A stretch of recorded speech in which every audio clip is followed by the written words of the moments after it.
Hello, good evening. On this Sunday evening, I appreciate you being here. My name is Dr. Faris Farassati. I am a cancer scientist, and also I am honored to be your councilman at the city of Overland Park.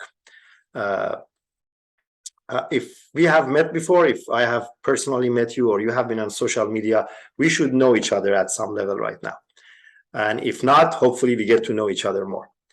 The reason that I have put together this program called Overland Park Disclosed is to provide you with a very condensed level of information about what happens in City Hall, how people vote, your representative votes, and what is the impact of their votes.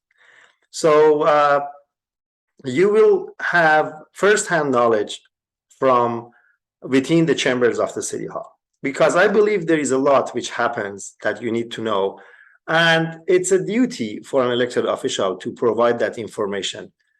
For everything I say, I will try to provide as much as reference that I could, either in the description of the Facebook post or if you are looking at YouTube channel on that.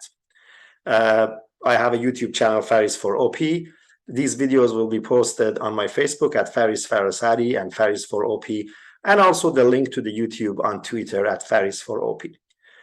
They will be all in the description of this post. So please, if you find the information here, something that you enjoy knowing, something that was useful, please share it with your neighbors. If you had questions, you can always ask your questions on the Facebook or call me. My number is very, very public, or email me, farisforop@gmail.com. And I will try to provide answers as much as I can. So the first thing, this is our first installment, so we're going to take it a little bit easy. The first thing I wanted to share with you is something that I fought for a year and a half, starting in 2019. And that was the right of free speech for the people of Overland Park at City Hall. We never had a period of public comments. Majority of other jurisdictions, they had it. And that means they had a period of what I used to refer to as open mic. And now we call it public comments. People could come in front of the governing body in the beginning of the city council meetings and speak. And we didn't have it in Overland Park. So I proposed that in 2019. And there was, a lot of conversation. And some people didn't like the idea. A lot of people from the public loved the idea. They wanted that to happen. And after a year and a half fighting, it happened. So the reason I bring that up here is that we need to use this tool. And I don't see it being utilized. If you have issues in your mind, if you have things that you want to talk to your council, please go and register for this 3 minutes that you have in front of the council and come and express your opinion. That's very important. And it is very effective because you are face to face. You will be recorded. You will go into the archives and your council members need to listen to you. The problem we have with a lot of voice of the people not being heard is that traditionally, some of the members have thought that they know it all, and they haven't got the first-hand information from people. So the way to do it, and I'm going to have a minute and a half about this, hopefully, for the next couple of months. The way to do it is that I'm going to show you. You go on the website of the City of Overland Park, and then let's go here. And then on the website of City of Overland Park, which is right now here, you can go on calendar right here, and you will find the date that we have a city council meeting. For example, our next city council meeting is tomorrow, October 17th. So on October 17th, you have the city council meeting. You click on it, and it will open the agenda for that meeting. So mayor and council, October 17th. You click on it, and in the agenda right there, you have the period of public comments, open public comments period, and then there is a form here. There is a link to a form. You click on that form, you put your name down, you register, and the mayor is obligated to call you to come and speak at the dais for 3 minutes. My original idea was not to have this registration form. I think this registration form is unnecessary. But then again, I mean, they wanted a registration form, and I really wanted this to pass and become a reality, so I didn't oppose it. When I say it was a group of constituents. I had the idea from one of our good constituents, Mr. Tarbaton, who had this idea. I always give him credit. And a few council members were at that point supported this, Councilman Hamblin, and I believe Councilwoman Burke. So this is your tool right now. This is your tool right now. You need to use it, so please use it. And you know, we need to hear from you. So okay, trying to keep this within my promise of 10 minutes. Now, with this long introduction, let's go to what the major things that have happened in the last probably month and a half. We will do this Overland Park Disclosed on a regular basis. I think I can commit to it probably once every 2 to 3 weeks. But if something is of significant importance, I'm definitely going to let you know. Number one, I wanted to say is the decision on your property tax. The Kansas legislature had provided us with a chance to not raise your property taxes. As you all know, the price of real estate, the valuation of real estate is going on an inflation. Your house every year is evaluated 10, 15%, 8, 12%, something like that, more than the year before. In some areas, 20% more than before. That would cost you more in property taxes. So the state of Kansas, the Kansas legislature, in a bipartisan manner, has provided a chance for municipal governments to say that, okay, although the property valuation have gone higher, we're going to decrease our mill levy. Otherwise, we're going to decrease the factor that we use to calculate your property taxes in a way that we do not collect more taxes this year compared to the last year. Otherwise, we will stay revenue neutral. That passed bipartisan, almost unanimous, and was strongly supported. Unfortunately, in the city of Overland Park, we don't want to budge. Last year, they voted to essentially not do this, and a few of us wanting to do this. We did not want to raise your property tax effectively. Because of this, last year, the city of Overland Park had $36 million in what I refer to as profit or surplus. And this year, again, we tried to say, let's make it revenue neutral this year. Last year, you collected $36 million you couldn't even spend. So let's cut people a little bit of a slack, so to speak, this year, prevent about 9% hike in their property tax. And unfortunately, again, we were voted down. And I'll post here the record of how people voted on this issue. It was strange for me that a government that runs on a surplus is still greedy to collect more property taxes. Yes, we know there is inflation. Yes, we know they have costs, but so do you. And you are most likely not running on a surplus the same way that the city is running. So now we have a budget of about $370 million, including a $36 million surplus from last year, and we are still going to go collect 9% more taxes on your property. That was one hot topic that we fought. I'll put the links, and hopefully you can take a look at it later.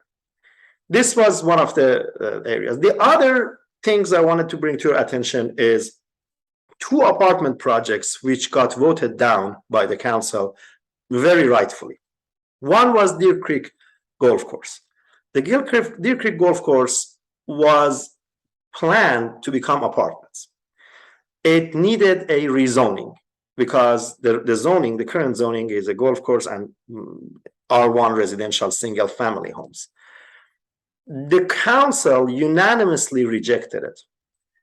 And the reason was that we have a series of criteria established by Supreme Court of Kansas named golden criteria. The golden criteria says you need to look into me, all my factors, and if these are not satisfied, if you find the fact that this is not the best use of a parcel to rezone it to apartments, you have to reject it.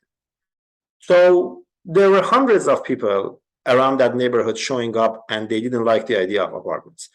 Their logic was that we bought our house next to a golf course, we paid for golf course amenities, we don't want to turn it to apartments. The council looked into it and rejected the project. So that was one of the projects which was rejected. Of course, nothing is always 100%. There were some other neighbors who were okay with the apartments, but it wasn't really a popularity contest, so to speak. The golden criteria obligates the city council to look into those criteria. I will put a link to the golden criteria. And if rezoning is required from single family to apartments, you have to be able to satisfy the golden criteria. Otherwise, you are opening yourself to a lawsuit.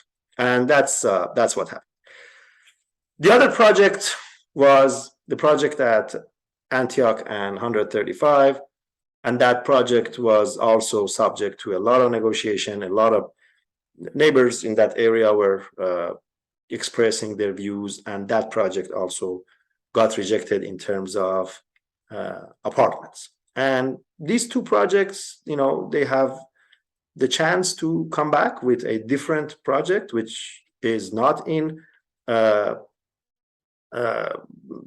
is in harmony with golden criteria, is in harmony with state law, and the council would look at it when there is appropriate information, and the council would decide. So this was the second thing that happened. If you have any comments about it, please reach me. I will try to respond as soon as possible and as complete as possible. I think we are approaching our 10 minutes, maybe a few minutes more, but this is the format I'm trying to keep here is short, concise, and these are my views. I'm not trying to point finger at anybody unless it's necessary. Unless within the full disclosure, it's necessary to tell you about the history of voting, which again, it's public records, you need to know. But the idea is not to raise animosity. The idea is to give you first-hand information about what's happening in the city. The last thing which I need to mention tonight is another vote to do, if I'm not mistaken, close to 160 miles of chip seal in this year.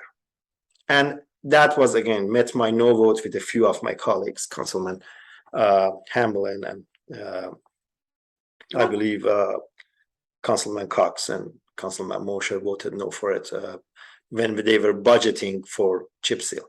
Chip seal is an enemy of the people of Overland Park, is an enemy to their health, is an enemy to their safety. It's a rural treatment for the residential streets. We do have resources to stop doing chip seal. It's environmentally unfriendly, and it amazes me always that people on the council who think they are friends of the environment vote for the chip seal. According to all research, chip seal is harmful. And, you know, we're going to talk about it, but unfortunately, and in the neighborhood of, I believe, 135 or 160 miles of residential neighborhoods are going to receive chip seal again. We had an infrastructure advisory group, which was supposed to advise us on infrastructure issues, and then the top of it, chip seal. I haven't heard anything of substance coming out on the chip seal issue. I was in communication with the members of this environmental advisory group, which said they said our number one issue was chip seal there, and we were never heard. And we never got to make any strong point about chip seal. And advisory groups are not supposed to be like this. Advisory groups are composed of constituents, and they are supposed to be able to freely express their opinion. And we shouldn't have a politician run an advisory group. Unfortunately, infrastructure advisory group had that structure. So we will see. There is a vague recommendation to reduce dependency on chip seal from 2024 onwards. And we are still waiting to see what recommendation infrastructure advisory group in reality is going to bring forward, which would satisfy that. We worked on it. My colleague, Councilman Cox, worked on it. We wanted $2.5 million more per year to accomplish almost a significant block to chip seal. That was never entertained. Remember, we have a $36 million surplus. Budget maneuvers would allow us to use that for stopping chip seal. That is not on the table.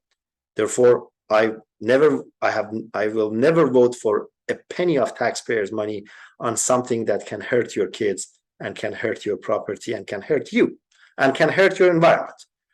And I hope that the others would look into it and see what we are doing. Nowhere in this city does chip seal. Chip seal as just search chip seal on Google, one complaint after other complaint. From 10 years ago, people have told us that they don't want chip seal. So that's the other not happy news that I have for you. But these are the realities. Of course, these differences in opinion that minority opposition in city council, a few council members, they have with the majority a status quo. These oppositions are over major issues. There are a lot of minor issues that we agree and we vote together, but there are major issues that affect your quality of life, and we don't find it appropriate to vote for. So, okay, thank you very much. I hope it wasn't, I think it went 6 minutes beyond my 10 minutes commitment. I'll try to be more precise. Thank you very much for listening. I appreciate it, and I hope you would enjoy continuing these series together. Then later on, when we have in-person meetings or Zoom meetings, you could look into these Overland Park Disclosed programs and compose questions and come to us based on some of the information provided here. This program is not to, in any shape, accuse anybody of any wrongdoing legally, or it's not to defame anybody or to attack anybody. But realities are there, and I tell you the realities. We have a difference in opinion in council on the best policies. I respect all my colleagues for the public service that they do, but I believe some of the decisions made are extremely harmful to the people of Overland Park. Thank you very much. Have a good evening, and God bless you all.